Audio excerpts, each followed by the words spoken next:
Dalam nama Bapa, Anak dan Roh Kudus. Shalom dan selamat sejahtera. Hari ini kita akan terus lihat ajaran Yesus dari atas bukit. Ini hari ini kita akan terus dengan tajuk doa. Ini walaupun kita selalu dengar tentang doa, seperti yang Pari kata semalam, kadang-kadang ini satu disiplin yang sangat susah. Sangat susah untuk kita. Nak berdoa itu memang susah, satu disiplin yang sangat susah. Dan semalam Pari telah bagi tahu dari Matius 6. Matius 6 ayat 5, apabila kamu berdoa. Pari telah bagi tahu semalam dua perkara. Yang satu, doa itu bukan satu pilihan. Doa itu mesti jadi satu disiplin untuk kita untuk setiap hari. Kita mesti berdoa. Yang kedua ialah Pari telah bagi tahu bila kita berdoa kita mesti belajar untuk berduduk berdiam di hadirat Tuhan. Dan biar Tuhan cakap kepada kita. Bukan saja kita bercakap dengan dia, kita duduk di hadirat Tuhan dan biar dia cakap kepada kita. Itu dua perkara yang Pari telah bagi tahu semalam. Hari ini kita terus akan lihat ayat 7. Matius 6 ayat 7. Apabila kamu berdoa, jangan gunakan banyak kata yang tidak bererti, seperti yang dilakukan orang yang tidak mengenal Allah. Mereka menyangka bahawa Allah akan mendengarkan permintaan mereka kerana doa mereka panjang. Ini satu ajaran. Itu yang Pari kata ni kita belajar tentang doa. Satu hari kita baca dalam Lukas 11 ayat 1. Satu hari bila murid-murid Yesus mereka nampak Yesus berdoa, mereka tanya, Yesus, ajarlah kami cara berdoa. Ini kita mesti bersedia untuk belajar. Kita akan nak belajar sampai kita mati. Kita mesti bersedia untuk belajar. Dan bila kita berdoa, Yesus kata ni jangan gunakan banyak kata. Ataupun jangan tercurah-curah kata-kata. Jangan gunakan banyak kata-kata. Mungkin ada orang yang kata, pasal macam mana tentang dengan doa yang panjang kita selalu buat atau dengar. Atau ada orang yang akan tanya, macam mana dengan doa-doa yang kita berulang-ulang? Macam seorang dah masuk ke dalam hospital, kita berdoa untuk dia. Bolehkah kita berdoa untuk dia esok? Atau kita mesti kata, saya dah berdoa, saya sekarang serahkan dia ke dalam tangan Yesus. Ini dua-dua pun tak salah lah.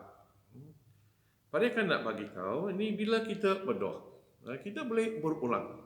Kita boleh berulang tentang sesuatu permintaan. Pada akan bagi dua contoh. Yang satu dari kehidupan Yesus Kristus. Bila kita baca dalam Matius 26. Dari ayat 36 hingga 42. Bila Yesus sebelum dia ditangkap, dia telah berdoa di kebun Getsemani. Dan kita tahu dia telah berdoa 3 kali tentang satu perkara. Dan dia telah berdoa 3 kali. Dan kita juga baca dalam 2 Korintus 12. Di mana Paulus, dia pun telah berdoa. Kita baca dalam 2 Korintus 12:8. Di mana dia kata, saya telah berdoa tentang penyakit ini 3 kali, bukan sekali. Tak apa penyakit itu. Ada orang yang kata itu masalah dengan mata dia. Tapi kita tak tahu apa penyakit, tapi dia telah berdoa. Bukan sekali. Bukan dia kata saya ada berdoa, saya serahkan penyakit ini kepada Tuhan. Bila dia sembuh atau tak sembuh itu mengikut kehendak Tuhan. Bukan, dia telah berulang. 3 kali dia telah berdoa. Kita itu bukan satu dosa. Bila kita berdoa, bukan orang kata sebab itu kamu tak ada iman. Kita ada iman. Bila kami telah cari seorang jodoh untuk anak saya, Jeffrey. Pada telah berdoa berapa kali. Kadang-kadang setiap hari pun saya berdoa supaya Tuhan akan tunjuk kepada kami yang seorang gadis yang takut kepada Tuhan. Ini memang satu masalah. Ini kalau mereka cari jodoh sendiri, mereka datang, bapa inilah girlfriend saya, inilah boyfriend saya kalau seorang perempuan. Tapi dia kata kamu carilah, kamu bagi tahu, kamu pilihlah, nanti saya akan kahwin. Oh, ini berdoa sajalah, bukan senang. Tapi kami telah berdoa. Saya dan isteri telah berdoa. Saya telah jemput jemaah yang untuk berdoa supaya Tuhan akan tunjuk kepada dia seorang gadis yang takut kepada Tuhan, yang akan menghormati Tuhan. Sekarang Tuhan telah tunjuk seorang gadis. Ini sebab kita terus berdoa. Itu bukan satu salah. Dan kita juga baca dalam Lukas 18. Lukas 18. Ini dari ayat 1 hingga 9. Ini tentang satu perumpamaan. Tentang seorang balu. Kalau buka ke Lukas 18. Perumpamaan tentang seorang balu dengan seorang hakim. Di sini pun Yesus nak bagi tahu kita terus berdoa. Jangan putus asa, terus berdoa. Tak tahu apa masalah. Yesus tak bagi tahu apa masalah itu, tapi dia selalu tengok. Di kota itu juga ada seorang balu. Ayat 3. Yang selalu datang kepada hakim itu untuk memohon. Tak tahu berapa hari. Dia telah datang selalu dan dia minta. Itu bukan satu doa di mana kita gunakan banyak kata. Itu bukan satu dosa. Tapi apa yang Yesus kata tentang bila Yesus kata jangan gunakan banyak kata. Jangan tercurah-curah kata-kata. Jangan. Paling nak bagi beberapa contoh. Sebelum itu saya nak bagi tahu. Bila Yesus kata jangan gunakan. Maksudnya, bila kamu berdoa, kamu mesti berdoa. Kamu mesti bercakap dengan siapa? Allah. Bila kita berdoa, kita cakap dengan Allah.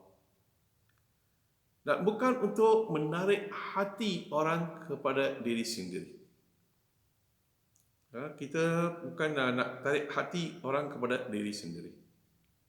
Yang kedua, Yesus kata, jangan ingat kalau kamu buat doa yang panjang, Allah akan mengkabulkan doa itu. Itu bukan sebab doa yang panjang atau ringkas. Bila kita datang ke hadirat Tuhan, bila kita berlutut, bila kita minta sesuatu, kita mesti belajar untuk membersihkan hati kita, sucikan hati kita. Kalau kita datang ke hadirat Tuhan, bila kita datang berdoa dengan hati yang tak bersih, tak suci, itu tak kisah berapa panjang doa itu. Itu macam doa. Yesus kata ni, kita ambil masa untuk berdoa, macam kita itu apa yang kita berdoa itu tersia-sia saja. Mari akan bagi tahu berapa yang kadang-kadang bila datang untuk berdoa motif. Kadang-kadang motif yang tak bersih lah, not clean motif. Padi telah dekat dalam pengalaman Padi sekarang dekat 38 tahun dalam sebagai seorang padri. Saya pernah dengar bermacam-macam doa. Macam-macam doa. Kadang-kadang saya pun tak nak dengar doa itu. Tentang mereka berdoa atau mereka marah. Ini satu, bila kita berdoa, jangan gunakan doa itu sebagai satu alasan untuk marah orang lain. Kadang-kadang dalam doa kita boleh marah. Saya pernah dengar kadang-kadang kita orang boleh, sebab mereka benci seseorang. Kadang-kadang dalam doa ada orang yang boleh marah pemimpin negara. Supaya Tuhan akan menghancurkan, Tuhan akan itu bukan doa. Bila saya datang ke hadirat Tuhan dengan hati yang penuh dengan iri hati, dengan hati yang benci, dengan sikap marah, tak kisah berapa panjang itu doa. Kamu boleh berlutut dan berdoa sampai satu hari, Tuhan tidak akan mengkabulkan doa itu. Sebab hati kamu bukan tulus. Sebab kamu tidak datang ke hadirat Tuhan mengikut kehendak Tuhan. Doa kamu bukan mengikut kehendak Tuhan. Bila kamu doa, jangan datanglah dengan hati yang marah. Yang satu. Dan bila kamu datang, bila kamu berdoa, jangan untuk orang lain dalam doa. Kadang-kadang kita tak berani mengutuk orang di hadapan. Bila semua dah tutup mata, kita mengutuk, kita salah gunakan doa. Bukan kita cakap dengan Tuhan, kita cakap dengan dia, kita mengutuk. Itu bukan doa lah. Tak kisah berapa lama kamu berdoa, 5 minit kah, 15 minit kah, 50 minit kah. Kalau kamu salah gunakan doa untuk mengutuk orang lain, jemaah yang lain, itu pun tersia-sia saja. Yang ketiga, ini bagi sedikit contoh sajalah. Dalam doa, jangan pandang rendah orang lain. Jangan menghina orang lain. Kadang-kadang dalam doa kita ingat kita sedang berdoa, tapi kita boleh kata, saya bukan macam dia, saya bukan macam mereka. Wah Tuhan, saya bukan seorang pemabuk. Saya bukan seorang yang selalu pukul isteri. Mungkin ada orang di kumpulan, di gereja, ada masalah itu. Mungkin mereka rasa, macam mereka telah dihina. Kita mesti menjaga. Jangan salah gunakan doa untuk menghina orang lain dan untuk bagi macam kamu rasa sekarang saya lebih baik dari orang lain. Saya lebih suci daripada orang-orang lain sebab saya tak minum, saya tak pukul isteri saya. Ini jangan salah gunakan doa untuk menghina orang lain dan juga untuk self pride. Padi akan bagi satu contoh. Kalau kamu buka ke Lukas 18, ini adalah perumpamaan tentang orang Farisi dan pemungut cukai. Ini adalah satu contoh yang sangat baik. Bila kita datang ke hadirat Tuhan, kita datang dengan motif yang apa? Bila kita berdoa dengan motif yang apa? Padi akan baca untuk kamu. Saya harap kamu boleh ambil Lukas 18. Okey. 11. Orang Farisi itu berdiri sendiri dan berdoa. Tengok doa orang Farisi. Aku bersyukur kepadamu, ya Allah, kerana aku tidak seperti orang lain yang tamak, suka menipu atau berzina. Aku bersyukur kerana aku tidak seperti pemungut cukai ini. Tengok. Aku berpuasa 2 kali seminggu dan aku mempersembahkan 1/10 daripada segala pendapatanku. Okey, itu adalah doa Farisi. Tapi tengok cara orang pemungut cukai. Dia berdoa ayat 13. Dia menebah dadah kerana menyesal sambil berkata, Ya Allah, kasihanilah hamba, orang dosa ini. Yesus, ini conclusion, dia kata, Yesus berkata kepada mereka, percayalah apabila mereka pulang ke rumah, pemungut cukailah yang diterima oleh Allah dan bukan orang Farisi itu. Itu bila kita berdoa. Tak kisah itu doa itu berapa panjang atau ringkas. Kalau doa itu keluar daripada hati kita yang tulus.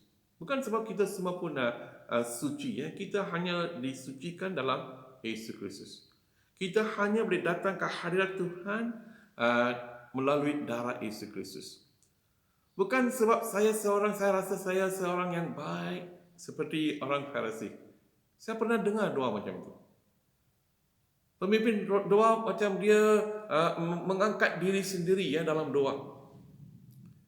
Dia nak bagi tahu kepada orang lain berapa suci, berapa banyak dia tahu tentang firman Tuhan. Bukan. Tuhan tidak akan dengar doa itu. Kita terus juga lihat dalam doa, jangan menghakimi. Jangan kata dia akan pergi ke neraka sebab dia selalu suka minum tuak. Jangan menghakimi. Ya. Bila kita berdoa, kita mesti berdoa dengan satu hati yang bebas. Yang satu seperti sini, ya, orang pemungut, saya mesti mengaku saya seorang yang pendosa. Seperti dia. Oleh itu saya tak payah berbanding kehidupan saya dengan dia atau orang lain. Kalau saya nak berbanding dengan Yesus Kristus.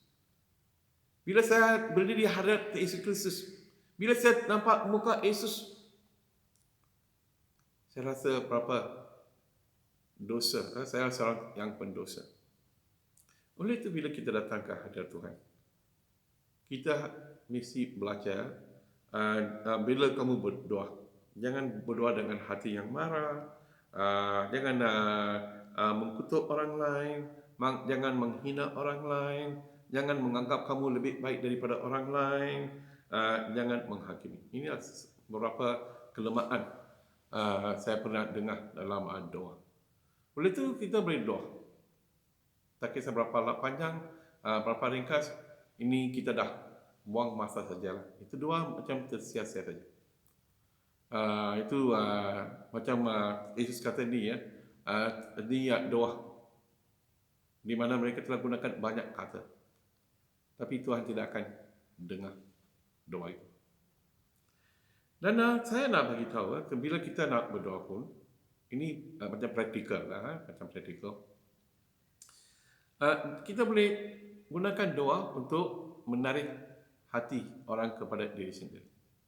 Pari-pari kata, Yesus pun kata di sini ya, mereka nak tarik hati, menarik hati orang lain kepada diri sendiri. Orang Farisi mereka akan nak berdoa di rumah ibadat, mereka akan berdoa di tepi jalan, sebab mereka nak semua orang tengok mereka berdoa, sebab mereka nak menarik hati orang kepada diri sendiri. Dan kadang-kadang dalam doa pun kita juga boleh buat doa yang panjang. Kita boleh gunakan perkataan-perkataan canggih, puji Tuhan.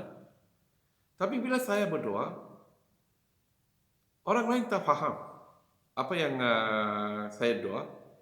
Macam mana mereka boleh kata amin? Mereka sudah tahu apa yang saya sedang berdoa. Sebab saya telah menggunakan perkataan-perkataan canggih, perkataan-perkataan besar. Kita mesti belajar. Gunakan dalam doa, gunakan perkataan-perkataan simple. Jangan tunjuk kepada orang lain berapa panjang, berapa pandai kamu dalam doa. Biar Tuhan tahu. Jangan bagi tahu kepada orang lain berapa pandai kamu ini dalam doa. Kamu boleh gunakan perkataan-perkataan canggih. Ini pun macam kita gunakan banyak kata-kata yang tak berguna. Tuhan tidak akan dengar doa macam itu. Self boasting. Dan macam mana dengan doa yang kita buat di gereja? Kita gunakan buku. Itu pun kita mau jaga. Kadang-kadang kan kita boleh baca saja sebab kita dah biasa baca.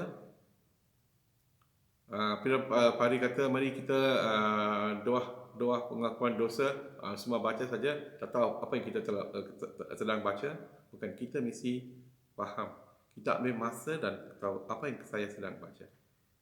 Kalau tak itu dua pun tersia-sia saja, tak berguna. Macam banyak kata, doa yang banyak kata tapi tak berguna.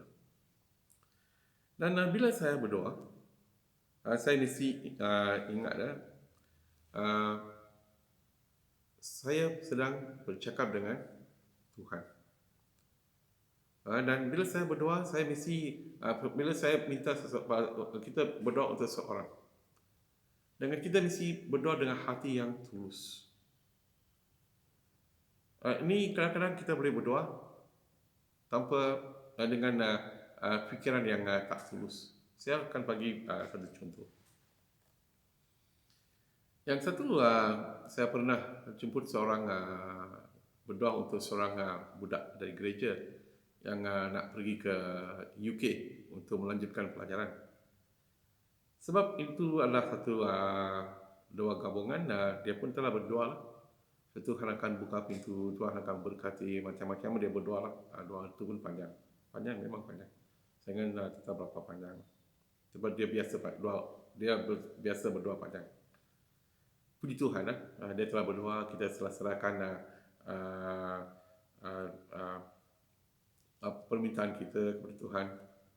Tapi selepas doa dah habis, jemaah itu telah kongsi dengan seorang jemaah yang lain. Dia kata, saya harap dia tak dapat pergi ke UK.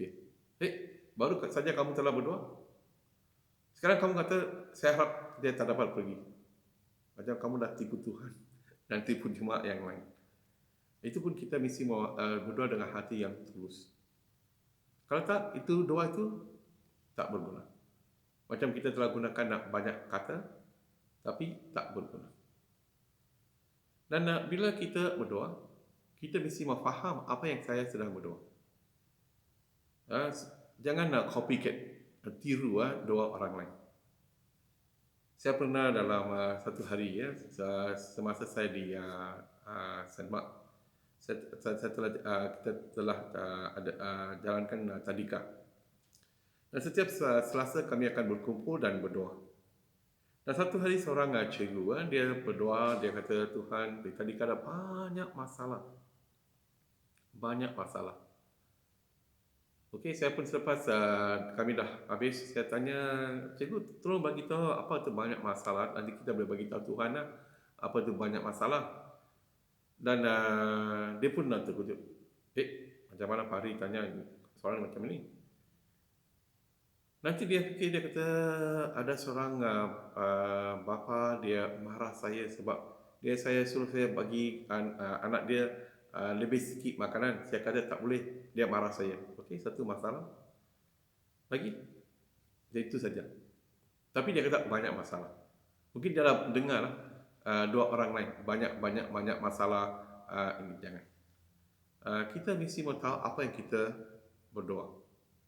Setiap perkataan yang kita gunakan dalam doa, kita mesti faham apa yang kita perkataan itu yang kita gunakan. Jangan nak tiru itu Pari berdoa macam itu, penginjil itu berdoa macam itu, pemimpin berdoa macam itu, bukan. Kamu sendiri mahu tahu. Tak kisah kalau kamu gunakan perkataan yang simple dan kamu gunakan doa yang ringkas, tapi bila itu keluar daripada hati, Tuhan mesti akan mengabulkan doa kamu. Dan ada juga tempat untuk kita berdoa, doa panjang. Yang satu, kita boleh doa di rumah, di bilik. Kamu isu kata ni, tutuplah bilik dan kamu boleh doa 3 jam kah, 4 jam kah, setengah jam kah, 1 hari kah, tak ada masalah. Sebab itu bukan kamu nak tunjuk kepada orang lain berapa panjang kamu berdoa, berapa rajin, berapa bukan. Kamu nak berdoa sebab kamu memang ada satu burden. Mungkin itu adalah panggilan Tuhan kepada kamu untuk menjadi seorang perwira doa. Oleh itu kamu berdoa di rumah. Bukan untuk tunjuk kepada orang lain. Kamu nak cakap dengan Tuhan. Itu puji Tuhan. Dan kita juga boleh berdoa di doa gabungan. Kita panggil satu, okey mari kita berkumpul, ini kita akan khas untuk berdoa. Okay, mungkin 1 jam, 2 jam atau malam sampai pagi, all night prayer. Di sana kamu boleh berdoa lah. 1/2 jam kah, 1 jam kah. Ini sebab tujuan kita adalah untuk berdoa. Semua yang datang ke tempat tu, mereka tahu kita datang untuk berdoa. Itu tak ada masalah. Kita mahu tahu tempat. Kita mesti tahu di mana kita boleh berdoa apa. Macam mana, apa yang kita boleh berdoa. Berapa lama kita boleh berdoa. Oleh itu, Pari nak bagi tahu keadaan ringkas sana bila kita berdoa. Okey. Kita mesti belajar untuk berdoa mengikut kehendak Tuhan. Dan kita datang ke hadirat Tuhan dengan hati yang tulus. Dan janganlah datang ke hadirat Tuhan dan berdoa dengan hati yang marah, kita nak mengkutuk orang. Kadang-kadang dalam doa kita nak pecah rahsia orang lain. Orang kata jangan tolong berdoa untuk anak saya, tapi jangan bagi tahu sesiapa pun. Dia datang dalam gabungan doa, dia berdoa untuk, dia kata siapa sedang hanya berdoa saja. Spiritual gossip. Kita mesti mau jaga hati kita bila kita berkumpul untuk berdoa. Dan paling akhir kita baca tentang Elijah. Elijah seorang Nabi. Dia berdoa sampai api turun dari langit. Dia berdoa, hujan. Terus tak ada hujan. Dia berdoa, hujan pun turun. Mengapa? Bukan dia seorang suci. Bukan dia seorang luar biasa. Dia pun seorang manusia seperti kamu dan saya. Tapi mengapa doa dia macam, wah, memang ada kuasa? Sebab dia telah berdoa mengikut kehendak Tuhan. Bila kita tahu kehendak Tuhan dan bila berdoa mengikut kehendak Tuhan, Tuhan mesti akan mengabulkan doa kita. Itulah janji yang Tuhan telah buat kepada kita. Minta dan kamu akan dapat. Oleh itu, belajar untuk berdoa. Belajar. Baca firman Tuhan, ajak Roh Kudus untuk mengajar kamu untuk berdoa. Jangan ikut contoh padri, jangan ikut contoh, biar contoh Yesus jadi contoh untuk kamu. Biar Roh Kudus memimpin kamu dalam doa kamu. Dan kamu akan menjadi satu berkat kepada diri sendiri, kepada keluarga, kepada gereja, kepada di tempat yang kamu tinggal, di tempat yang kamu gereja. Doa itu ada kuasa bila kita berdoa mengikut firman Tuhan. Tuhan memberkati kamu. Dalam nama Bapa, Anak dan Roh Kudus. Amin.